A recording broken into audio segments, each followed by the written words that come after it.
Here we are in the shop. We've got a 1949 Willys Overland Pickup. Willys Overland Pickup, and it's come into the shop because effectively seized engine, yeah? Yeah, you know, motor go down road, car go bang, car no good no more. 10 miles. Went 10 miles before it locked up. Previous to this, the guy spent what, thousands on this vehicle. Yes. Yeah, so he spent a lot of money on it. So let's have a look at what we've got here then, Mark. All right. Underneath here. Mm-hmm. What have we got here? Well, you have a crankshaft that obviously came out of the machine shop because you can see this paint on the front here is where that's probably an invoice number. Okay. Right? So somebody did some work on the crankshaft, but the assembly of everything is wrong. I mean, it's really wrong. Something bad happened because, as we noted before, the number 3 main bearing is welded to the crank now. And that should have just basically fallen out. It should have, but it's welded. Trust me, I tapped on it with a punch and a hammer, and So it's in there. it's going to take severe persuasion to get it to come apart. Okay, so the pistons we've discovered are back to front, some of them anyway. A couple of them were put in backwards. Yes. Backwards. Yes. And that's because there's some numbers. Well, the numbers are only one indicator. There's a weep hole that's supposed to spray oil on the thrust side of the piston, and then there's also a slot in the piston that's supposed to be on the side that the camshaft on, and 2 of the pistons are put together incorrectly, and that being number 2 and number 4. Right. So they put those in incorrectly. Okay.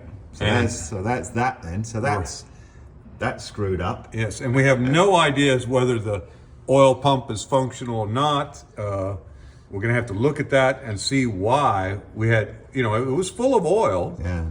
But, All right, what other little nightmares have we found in this? Let's look at the brake lines. Well, the brake lines, this is my favorite part where they're dangling over and then you have this right here where they're rubbing the tire.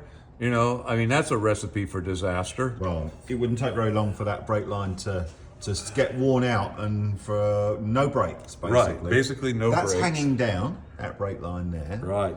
And it's hanging on. It was actually riding on the Show us that axle. again. It's riding on the axle. Yes, when the springs are compressed, it's actually riding on the axle. So you could hear it probably. It's rubbing on the shock. I don't know if you could hear it or not. I mean, God knows I don't know what the motor sounded like. Probably sounded like a monkey banging on a tin drum. Right, let's carry on to the back of this then. So we've got the engine issues. We've got all the. Our brake lines, and here's a good one right here. So here's the brake line. It's supposed to be tied up against a frame rail here, right? Yeah. But obviously not. And then it's just a collection of brake lines put together with junctions. Let's count the junctions from front to back. So we've got 1, and then it comes a little further. We have 2, and then 3. Oh look, there's a cable tie up there actually. Oh yeah, there's a plastic cable tie. Yes, there's a little zip tie there. Yes, isn't that lovely? Yeah. Yes.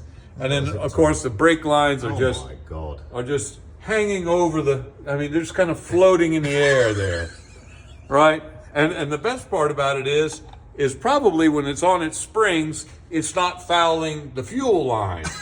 But the fuel line should actually be over the brake line, and the brake line should be secured to the axle. So just a little bit wonky.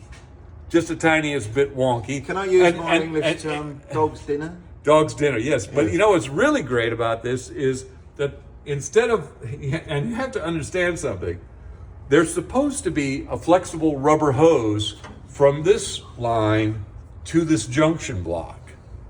Because the axle's supposed to go up and down, this is supposed to be firmly mounted, but they just decided, well, what the hell? We have so much line flopping around that we can just let it just flex away.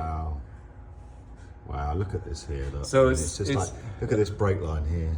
That's the fuel line. This is the fuel line. That's the fuel line. Yes. Look at that. Yes. That's just. Yeah. It looks.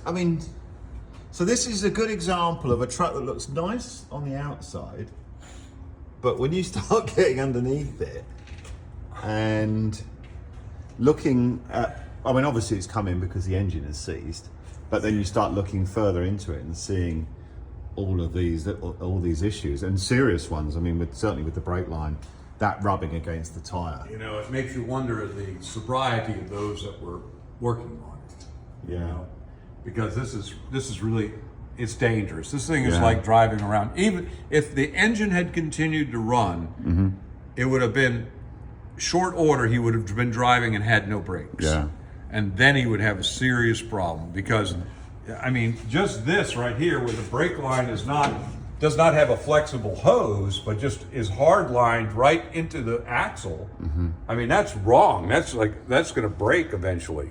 Somewhere it's going to break. And the same thing up front, where the brake hose is rubbing the tire. Yeah. Sooner or later, it's going to rub through, and then you're going to have no brakes. Wow, Mark. Well, thank you for showing us what the. To turn it from a dog's dinner into the dog's bollocks. Yes, it is. Dog's dinner to dog's bollocks. Yes. Might take a few days or maybe in a few weeks to get it to that point. Yes, well. But it is a good example of what to look for if you're buying a truck, but also or an old car. But also not only that, but I mean, getting people that know what they're doing with regards to actually putting these things together. Much like the road to hell, I'm sure it was paved with the best of intentions. Yeah. And that's the real truth of it. They probably, whoever did all this probably didn't know any better. Yeah. You know, that's what's really sad about it, you know. All right, well, thanks, Mark. Appreciate it. We're going to be putting more of these videos up online. So this is Mark, the Automotive Genius. Hello, Mark, with years of experience. Yes. I should just call myself the hack artist. But for professional purposes, Automotive Genius. We'll take that absolutely. one. That's what it's been for 50 years now. Yeah, So. well, follow our channel, The Automotive Genius.